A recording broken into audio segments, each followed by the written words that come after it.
बिस्मिल्लाहिर्रहमानिर्रहीम अस्सलामु अलैकुम। तारीख गवाह है, जब जब मुसलमान कमज़ोर हुए तब तब दुश्मनों ने हमला किया और हमले के लिए उन्होंने हर तरह का हरबा इस्तेमाल किया। अब एग्जैक्टली पूरी दुनिया के अंदर जो मुसलमानों की हालत है, अब ये वक्त आ गया है कि नाउज़ुबिल्लाह माअज़ल्लाह अब कुरान मजीद और अहादीस का इस तरीके से गलत इस्तेमाल किया जा रहा है और उनका मजाक उड़ाया जा रहा है कि उम्मत मुस्लिमा के अंदर शायद ही कोई लीडर हो, शायद ही कोई दुनिया के अंदर ऐसी तंजीम रह गई हो या मुसलमान रह गए हो जो इसके खिलाफ आवाज़ उठाएं और इसको रोक सके। मज़ीद डिस्कस करने से पहले इस वीडियो को लाइक करें, हकीकत टीवी को सब्सक्राइब करें और बेल आइकन पर ज़रूर क्लिक करें। 2017 में लंदन में म्यूज़िक प्रोड्यूसर कुकू ने एक गाना ट्रैक बेसिकली तैयार किया था और इस ट्रैक का नाम उन्होंने रखा डूम। ये ट्रैक बेसिकली उन्होंने काफ़ी देर पहले बनाया था, लेकिन इसको पजीराई मिली जब रिहाना ने, जो कि एक हॉलीवुड की सिंगर भी हैं, स्टार भी हैं, इन्होंने अपने एक शो के लिए फैंटी एक्स पुमा के लिए इसको यूज़ किया। उस वक्त शायद मुस्लिम उम्मा के अंदर इसको इतना नोटिस नहीं किया गया, लेकिन लास्ट नाइट जब रिहाना ने अपने एक शो सेविज एक्स फैंटी के लिए इस गाने का रीमिक्स इस्तेमाल किया तो पूरी दुनिया के अंदर एक कोहराम सा मच गया और काफ़ी देर तक मुसलमान इस पर एहतजाज भी करते रहे, लेकिन ये सोशल मीडिया की हद तक काफ़ी इसको एहतजाज की नज़र से देखा जाता रहा।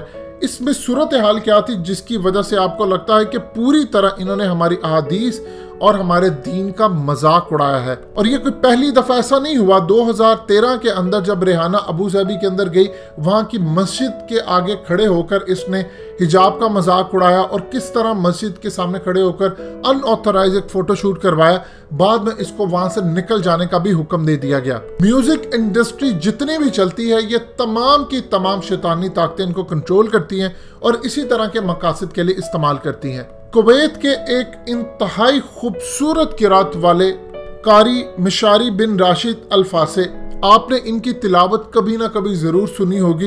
ये दुनिया के उन चंद कारियों में से हैं जिनकी आवाज़ इतनी ज़्यादा खूबसूरत है कि अगर आप अपने आप को ज़हनी सुकून देने के लिए इनकी कुरान मजीद की तिलावत सुने तो आपके दिल को जो इत्मीनान मिलता है वो शायद आपको कहीं भी ना मिले।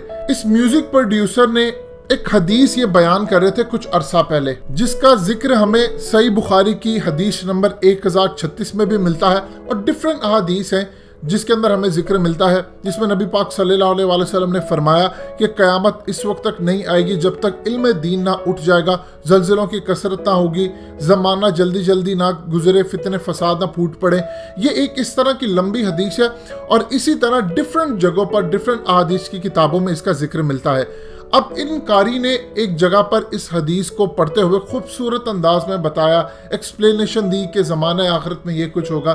अब इस म्यूजिक प्रोड्यूसर ने क्या किया जो सबसे ज्यादा तौहीन अमेज काम था।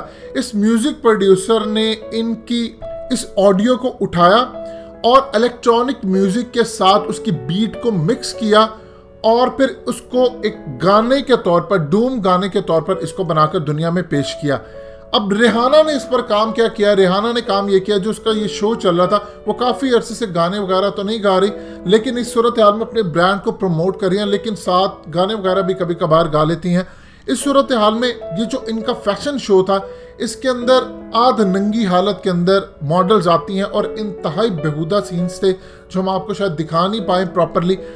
अब इस सूरत हाल में पीछे ये जो गाना चलता है उसी को रीमिक्स करते हुए इन्होंने ये गाना चलाया और आगे ये मॉडल्स अपना नंगा नाच दिखाते हुए जाती हैं। अब आप यहाँ से अंदाज़ा कर सकते हैं कि मामला क्या था कि एक हदीस जो बड़े खूबसूरत अंदाज में पढ़ी गई, एक्सप्लेन किया गया हदीस को, उनकी आवाज़ उठाकर एक म्यूज़िक प्रोड्यूसर ने अपने गाने के अंदर डाली और उसके बाद उसको इलेक्ट्रॉनिकली बीट के साथ मिक्स करते हुए उन्होंने एक ट्रैक जारी किया।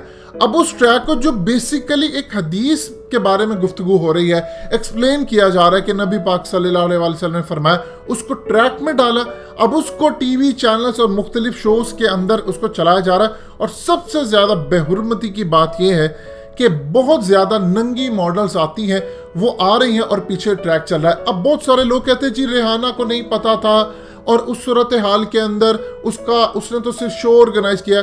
रिहाना एक सिंगर है, ये ज़हन में रखिएगा। जब आप अपना शो लेकर चलते हैं तो आप ट्रैक जो है वो यूज करते हैं बड़े हिसाब किताब से। इनके भी ट्रैक यूज होते हैं, जाहिर सी बात है दूसरे शोज के लिए।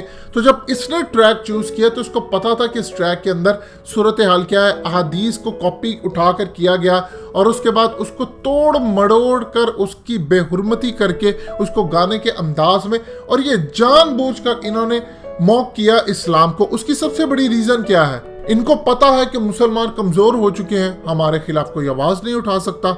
हम कहीं भी जाएंगे, जो भी जाकर अब इस लेवल की बेहुरमती भी कर दे तो कोई हमें पूछने वाला नहीं। यानी आप अंदाजा कीजिए, पहले इतने घटिया कार्टून ये बनाते रहे, उस पर मुसलमानों का दिल दुखा, और अब ये सूरत हाल पैदा हो गई है कि अहादीस को आप बयान करें। यानी अल्लाह माफ करे, सोचते हुए भी इंसान का दिल कांपता है, दिमाग उसका काम नहीं करता कि कल को कुरान मजीद की आप तिलावत कर रहे हैं और कुरान मजीद की तिलावत करते हुए उन अल्फाज को आप उठा ले, म्यूजिक गाने की शक्ल दें और किसी भी फर्श आयत पर जाकर आप उसको लगा दें, तो क्या सूरत हाल होगी।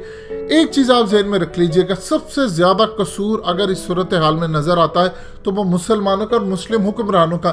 जब आप अपने दीन से पीछे फिर चुके हैं, इनको पता है कि मुसलमान कमजोर है। आज आप बता दें, अब दुनिया के अंदर किसी एक मुल्क के अंदर चले जाए, इंक्लूडिंग पाकिस्तान जो लिया ही इस्लाम के नाम पर गया था, आपको कितनी आवाजें यहाँ पर उठाते हुए नजर आ रहे हैं कि यहाँ पर इस्लाम का कानून नाफिज करें।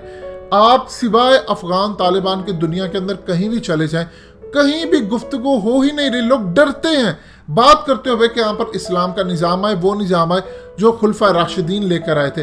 अब इस सूरत हाल के अंदर जब आप अगर इनको वाकई चढ़ाना चाहते हैं, इनको बीट करना चाहते हैं, आप इनको गाली ना दे, बेहतर अंदाज में ये है कि आप एक अच्छे मुसलमान बने और आप डंके की चोट पर एक तहरीक शुरू करें कि यहाँ पर इस्लाम का निज़ाम कायम होगा। हमें ये इबलीस की निज़ाम जमहूरियत नहीं चाहिए। हमारा निज़ाम वही है जो नबी पाक सल्लल्लाहु अलैहि वसल्लम दे गए, सहाबा इकराम दे गए हमें, और फिर खुलफा राशिदीन ने उस निज़ाम के तहत निज़ाम हुकूमत चलाकर हमें दिखाया। हमें वो निज़ाम इम्प्लीमेंट करना है। आप उस निज़ाम की यहाँ मिसाल ले लें कि काबुल के अंदर काबुल पुलिस ने यहाँ तक बात की है कि पूरे चूंकि अफगानिस्तान के अक्सरियत इलाकों पर अफगान तालिबान का कंट्रोल हो चुका है, तो चोर उनसे इतना डरे हुए हैं कि सारे के सारे चोर इस वक्त पूरे मुल्क से होते हुए काबुल जाकर पहुंचेंगे, क्योंकि अभी तक वहां पर अफगान तालिबान की हुकूमत नहीं है। अनकरीब इंशाल्लाह वहां पर भी आने वाली है। तो इस सूरत हाल के अंदर आप यहाँ से अंदाजा कर लें, खौफ का ये आलम वहां पर आ चुका है कि चोर, अभी उनकी हुकूमत आई नहीं, अभी उन्होंने इस्लाम का निज़ाम आकर कायम नहीं किया, लेकिन उनको पता है चूंकि वो पहले भी इस्लाम का निज़ाम कायम कर चुके हैं मुल्ला उमर के दौर में। और ये सूरत हाल थी कि वहां से अगर एक औरत जेवर पूरा पहन के निकलती थी, या किसी का कोई वहां पर बटवा गिर जाता, या किसी का ब्रीफ केस, तो मजाल है कोई उठा ले, 10 दिन बाद भी आप जाएंगे आपको वहीं पे मिलेगा। ये 1994 के बाद से सूरत हाल अफगानिस्तान के अंदर पेश आई थी।